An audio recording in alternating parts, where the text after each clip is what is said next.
guys! Welcome back to my channel. So for today's video, gusto ko lang i-vlog yung araw na to kasi sobrang special ng araw na to. Kasi I got an invitation from my alma mater na magkakaroon daw ng recognition sa mga ULIPAS board exam takers. So I actually passed my literature exam 2 months ago. So ako po ay CBA na. And I just got a call from my alma mater saying na ini-invite nila ako sa graduation day ng senior high school para i-recognize yung mga pumasa. So, today is the day. So, actually, kakaligo lang. Wala pa rin akong tulog as of today. Kasi piyat girl as always. So, get ready with me and lalabas tayo ng bahay. So, first na gagawin ko lang naman is mag-cleanse. Although naghilamos na ako, mag-cleanse muna ako ng face. Gamit lang tong Silica na facial cleanser. So, samahan niyo lang ako mag-film kasi feeling ko sobrang special ng araw na ito. Ang sarap niyang balikan. Alam mo yun? I'm actually so very happy na. Alam mo yun? Na-achieve ko yung ultimate dream ng isang BSA student, which is to become a CBA. Actually, yung OTE is a Monday. Today is July 26, 2024. Friday na yun. And yung attendant ko is sa San Pedro, Laguna. Excited lang ako kasi kung paano sila mag-recognize, wala akong idea kung paano. So yun lang. So tapos na ako mag-cleanse. Next step is magto-toner ako. Ito yung toner ko. Oh, diba? Vlogger style. So, lalagay ko lang sa face ko. Ginagamit ko lang yung kamay ko. Siyempre, dapat linis yung kamay mo. So, 2 hours na lang pala natitira. Mag-start na. Kasi yun daw yung call time. So, I think mga 10 siguro yun. Pero maaga lang ako pinapunta. Next is, after the toner, actually, ang gagamitin ko is Says Lady BB Cream. Lasting waterproof. So, ito siya. Refill na lang ito kasi naubos na yung original niyang lalagyan. So, open ko lang. Ayan siya. So, ayan. Igaganon lang siya. As in, konti lang. Maputi yata yung shade na nakuha ko. So, kung napapansin nyo, parang ang harsh sa balat ko. Para lang ma-blend siya ng maayos. I don't have any intention of putting myself or whatnot. I think okay na naman. So, after nyan, lalagay ako ng concealer. Grabe ang aming eyebrows. Especially wala akong tulog. So, grabe talaga. Kamay lang ang ano mo. Kaya lang mo na. Itong pimple. And yung mga fine lines. Wow, fine lines.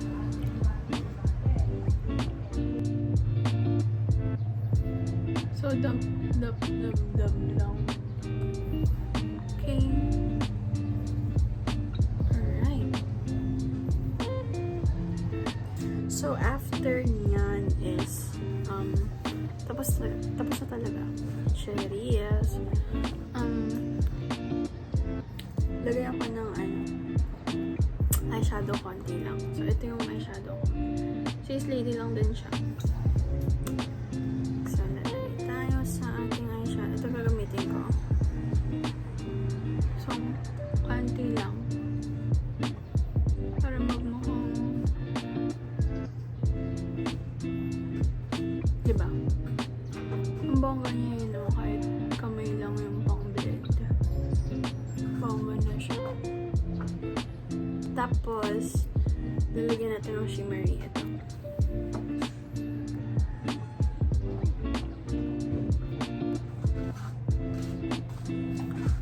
Diba? After nyan is, hindi ko nalalagyan ng darker din kasi hindi ko kailangan ng depth and mas maging masungit. Sabi na mukha daw masungit pero lahat ang magagawa sa mga sinasabi nila. Sabi nila yun eh. So maglalagay ako ng what do you call this? Blush. Konti lang. Takip lang. Ganyan.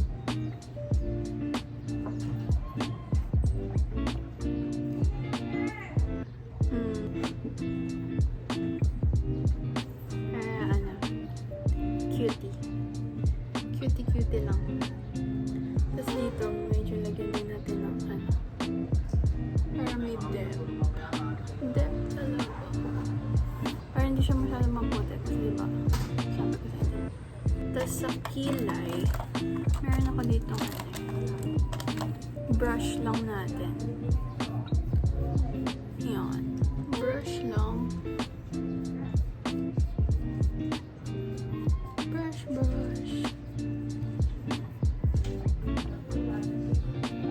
Tapos, feeling ko kasi makapal na yung kilay. Hindi pa na kailangan ng masyadong dagdagan, pero konti lang. Ayun. So, okay lang ba? Alam ko hindi pantay guys. Ano ba? Kasi hindi naman daw sila kambal. Magkapatid lang. So, don't expect. Sure. Tapos, ganun lang ulit.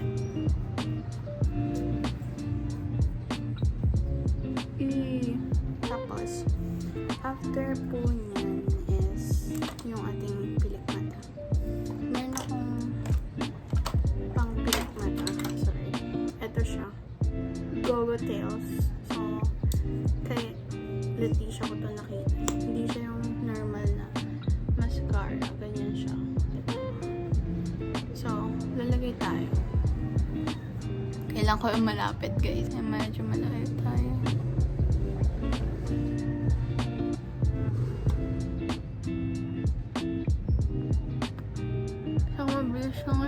Mabilis na siyang i-apply. Diba? Tapos na. Tapos tayo ay ganito. Kung ano ang tawag dito. Okay. Nakita niyo na yung aking pilik mata. Alright. Sige, kaya ko to. Diba? Kahit konti lang. Please. Meron. So, last na is yung what do you call that? Lipstick. So, ang lipstick natin is parang gusto ko itong BLK. Magbi-BLK tayo.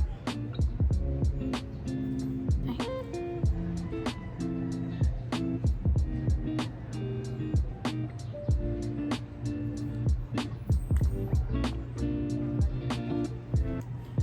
Diba? Normal lang siya. Lagyan ko ng konting dark sa inner.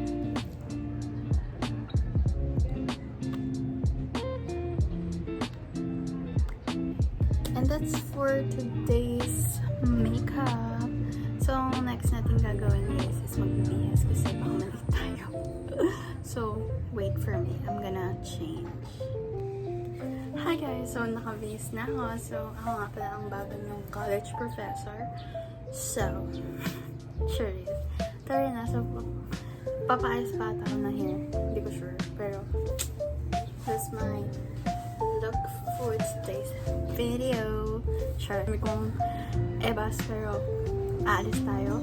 Punta tayo sa place where gaganapin yung graduation. So, let's go! Hi guys! So, inayos na ako ni mama ng hair. Pinalay niya lang naman sa taas. And this is my final look. So, alis na kami. See you later! Bye! So guys, I'm walking sa labas ng aming bahay. Kami pupunta ni mama sa parking ng sasakyan.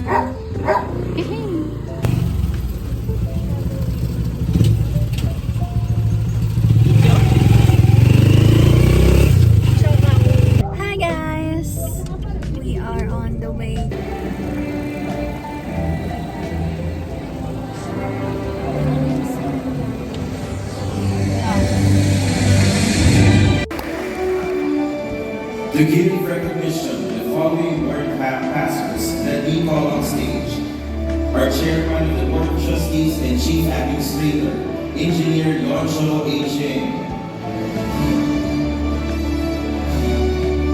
Our college registrar, Ms. Glenda E. Ortiz. And our guest speaker this morning, Mr. Mark Anthony Almazola. To start off, our certified public accountants. Let me read citation. This certificate of recognition is awarded to for successfully passing the October 2023 Certified Public Accountants Licensure Examination, bringing honor and prestige to the San Pedro College of Business Administration, awarded this 26th day of July 2024 at the Ublia 180 Events and Sports Hall, City of Biñan, Laguna, Philippines. Signed by Engineer Yoncho A. Cheng, our Chief Administrator. Paloma Diane Irish B.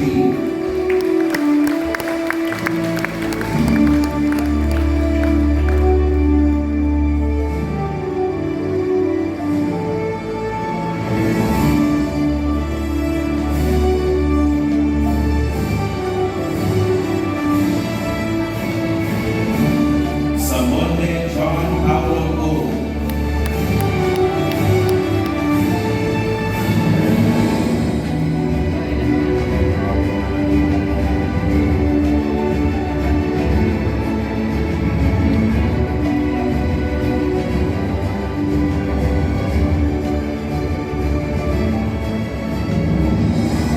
Diana Christian Ruel A.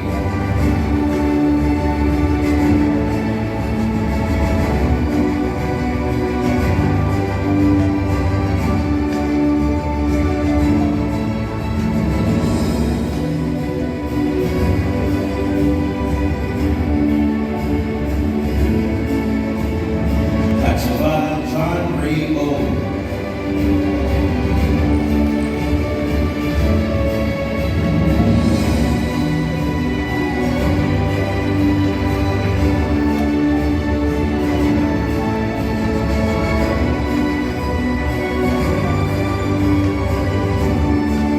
Gaston Erica G.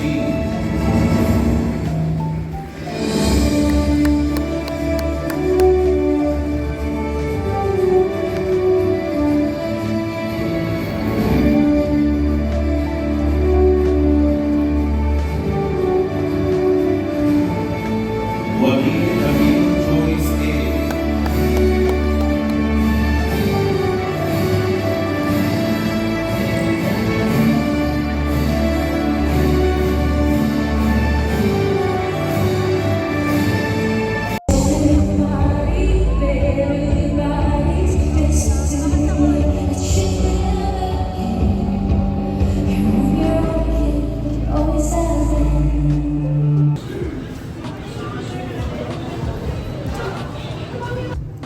Hi guys! So I'm finally home and sobrang haggard ko na kasi sobrang init sa labas. As in, sobrang init. Okay? And actually, natapos na yung recognition. Yung graduation ng senior high, recognition ng grade 11, and then yung recognition ng mga board passers. So, nandun yung mga CBAs, mga LPT, yung sa secondary and elementary education. Yun. So, ang daming pumasa ng mga educational people, mga eduk, and sa amin, marami ding pumasa, pero 7 lang yung umaten na CPAs and may picture kami together. So, ito siya. Tada! Ako yung, lumapit sa kanila kasi malayo ako sa kanila. Tumabi ako sa mga eduk. Di ko alam na tabi-tabi pala sila lahat. So, tumabi ako, sabi ko, hey, fellow CPAs, can we take a good picture? Arte. Tapos, ayun, nag-picture kami. And gusto ko ipakita sa inyo, guys, yung na-receive kong certificate ng malapitan. Certificate of recognition. Ito siya. Ayan, guys. Oh my gosh, nakaka-proud. Naka-receive ako ng certificate of recognition. And sobrang nakaka-proud na sabi dito, for bringing honor and prestige to SPCBA. And may CPA na talaga sa dulo ng name ko. Nakaka-proud na yung school ko, tinawagan ako para umattend sa recognition ng mga board passers. And sobrang happy ko kasi finally got it. And I'm so happy. I'm just so freaking happy today. And bukod dito guys, hindi ko in-expect. Kasi ito lang in-expect ko and inisip ko pa nga na kahit walang recognition certificate. Kumbaga, i-recognize ko lang na ayun yung board passer, palakpakan nyo. Kala ko ganun lang kasi recognition nga lang, diba? Meron pa silang pakimkim, which was this paper. This paper envelope. And hindi ko alam kung magkano to kasi naka-tape. Naka-tape siya guys. And ngayon ko pa lang siya titignan. I don't know if kailangan ko ba siyang ipakita sa inyo or yung reaction ko na lang. Siguro, para may mystery naman sa buhay ko. Ano na lang, hint na lang. Ako na lang yung titingin guys. I'm so freaking excited. Oh my god! Oh my god! Oh my god! I did not expect the amount! I did not expect... Honestly, I did not expect the amount. Oh, thank you, Lord. Thank you, Lord. Thank you, Lord. Thank you, Lord. Thank you, Lord God. You're so good to me. The Lord has been so good to me. Thank you, Lord. Achieve! Alam niyo guys, share ko lang pala. Nung ako'y 4th year college, meron syempre mock board examinations sa school, diba? Yun yung last exam na gaganapin sa buong college life mo as an accountancy student. Kasi para siyang board exam. Ako yung naka-top 10 dun. Top 10 ako sa buong batch namin. Meron ako, 3 ata kaming top 10. I'm not really sure. Tapos, hindi ko, kasi umuwi na ako nun. Ginanap yun ng graduation ball, yung awarding. And hindi ko alam. Nalaman ko lang sa isang classmate na nag-congrats bigla sa akin. Congrats? Hindi ko in-expect. Ganyan. Na, matatap ko pala yun, top 10, as in top 10 ako noon. And naka-receive ako ng money. And ang money na yun is 20 pesos. Tama ba? 20 pesos. 20 pesos from my school. Ang laking glow up nito, guys. Ang laking glow up nito. Sobrang laking glow up. Hindi expect. May pera na ako kasi wala na talaga akong pera ngayon. Wala pa akong work. Maghanap pa lang ako or hindi pa ako nagsasabi ng CV ko guys kasi gusto ko muna matapos yung taking bago ako mag-apply and babalitaan ko kayo sa aking susunod na gagawin sa aking buhay. Chumichika. So, ayun, gusto ko nang tanggalin yung makeup ko, tanggalin tong ipet, ayusin ko yung ipet and tanggalin ko na yung hikaw and tong kwintas. Itong kwintas na to is regalo ito ni mama. Ito binili ko sa Shopee. Ito Shopee. Tapos yung makeup ko kung saan guys. Iba-iba yung shop niyan. So, nahulas na siya I think. Compared na sa sa itsura ko kanina umaga I think. Ano oras ba? 2 na guys. It's already 2:10. Mali. 1 pa lang pala. 1:50 pa lang. And umalis kami dito mga 8. Mga 8 ganun. Masayang recognition day. Siguro nasing ko na yung video. Di ba lang sa kasi sing it. Pero makita niyo yun guys. And sobrang happy ko lang today na nare-recognize yung mga ganitong achievement. Kasi itong achievement na to guys, this is, I know, every BSA student's dream. Diba? Yung ma-achieve yung makuha yung 3 letra, maging board passer ka, maging license holder ka. Sobrang fulfilling experience na yon sa life ng isang accountancy student like me. And I'm just so freaking happy. And Di ako makapag-diet guys sa sobrang saya ko. Char. Sarap kumain. I mean, 2 months ago kasi ako pumasa. June 1 and today is July 26. Ayan. Tapos, taking kasi sa July 29 and testimonial dinner. Attend ako and may buffet dinner doon. So, siguro yun na yung last bago ako mag-diet. Ang laki nung naging kong weight from the past years. Pero kaya natin yun ibawian, diba? Para maging healthy tayo and happy tayo and masuot natin yung mga damit na gusto natin sa kapit, diba? So, thank you Lord. Thank you Lord. Thank you Lord. Talaga. Si Lord lang talaga ang tanging pinasasalamatan ko sa lahat ng na-achieve ko kasi without Him, I wouldn't achieve whatever I have achieved right now as of this moment. Ayun lang. So, maraming salamat. Gusto mo magpalit ng pangbahay and matulog. Kasi nga, sabi ko kanina, di ba wala pang tulog. So, matutulog muna tayo, guys. And, saka ko i-edit tong video na ito. Yun lang. Thank you for watching this vlog ng aking buhay for today's video. Maraming salamat sa pinanood. Yun lang. See you on my next vlog. Or baka sa outtaking, diba? Baka i-vlog ko yun. Thank you. Bye.